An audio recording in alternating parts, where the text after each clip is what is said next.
औज़ुबिल्लाहिमिनश्शैतानिर्रजीम बिस्मिल्लाहिर्रहमानिर्रहीम।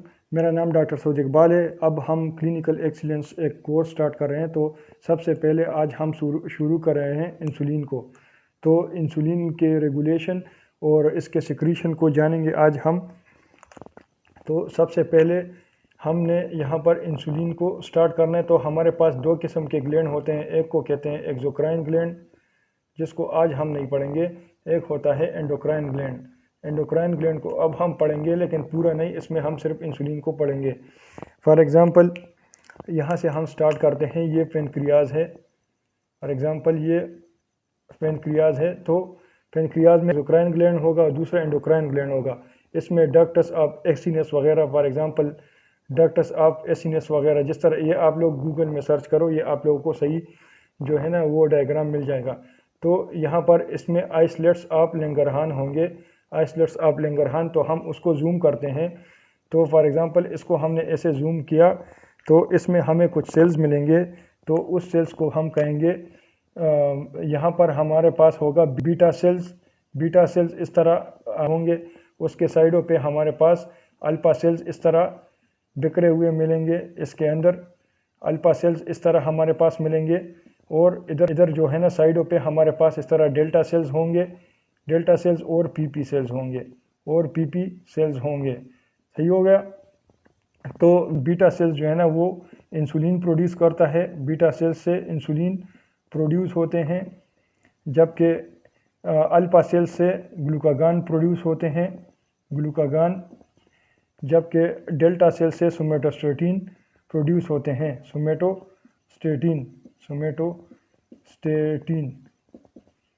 सोमेटोस्टेटिन को हम यूनिवर्सल इनहिबिटर भी कहते हैं।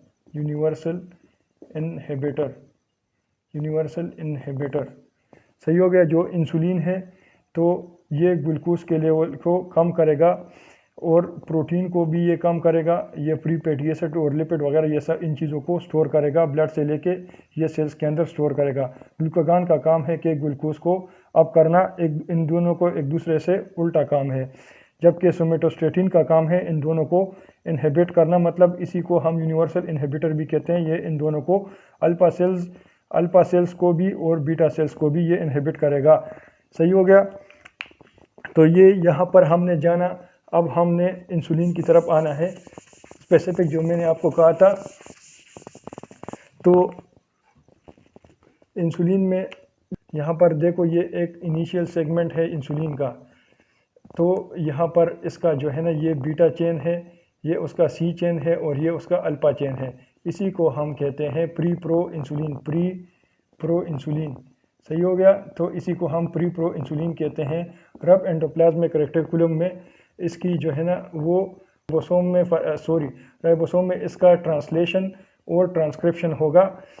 तो उसके बाद ये जाएगा रब एंडोप्लाज्मिक रेटिकुलम में। रब एंडोप्लाज्मिक रेटिकुलम में जब जाएगा तो उससे ये जो पार्ट है इनिशियल सेगमेंट वो कट हो जाएगा, क्योंकि इसमें एंजाइम होते हैं जो वो एंजाइम इसको कट कर देते हैं।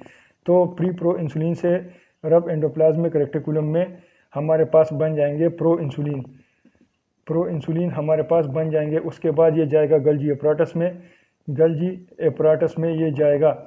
गल्जी एपराटस में, क्योंकि यहाँ पर इससे जो इनिशियल सेगमेंट है, यहाँ पर इसको कहते हैं इनिशियल सेगमेंट, तो ये यहाँ पर इससे कट हो गया, तो ये प्रो इंसुलिन बन गया। अब आया गल्जी एपराटस के पास। गल्जी एपराटस के पास जब ये आएगा, फॉर एग्जांपल ये अब आया इंसुलिन गल्जी एपराटस के पास, ये उसका बी पार्ट है, ये उसका सी पार्ट है, ये उसका ए पार्ट है। तो यहाँ पर बन जाएगा एक डाइसल्फाइड बॉन्ड, और उसके साथ भी यहाँ पर एक डाइसल्फाइड बॉन्ड बन जाएगा। तो ये गल्जी एपराटस में होगा। और गल्जी एपराटस में इससे ये जो सी पार्ट है वो कट हो जाएगा। तो ये इसी को भी हम कहेंगे कि ये इमैच्योर इंसुलिन है, ये अभी बना सही तरीके से नहीं है। इसी को भी हम इमैच्योर इंसुलिन कहेंगे। यहाँ पर भी ये मैच्योर बन जाएगा।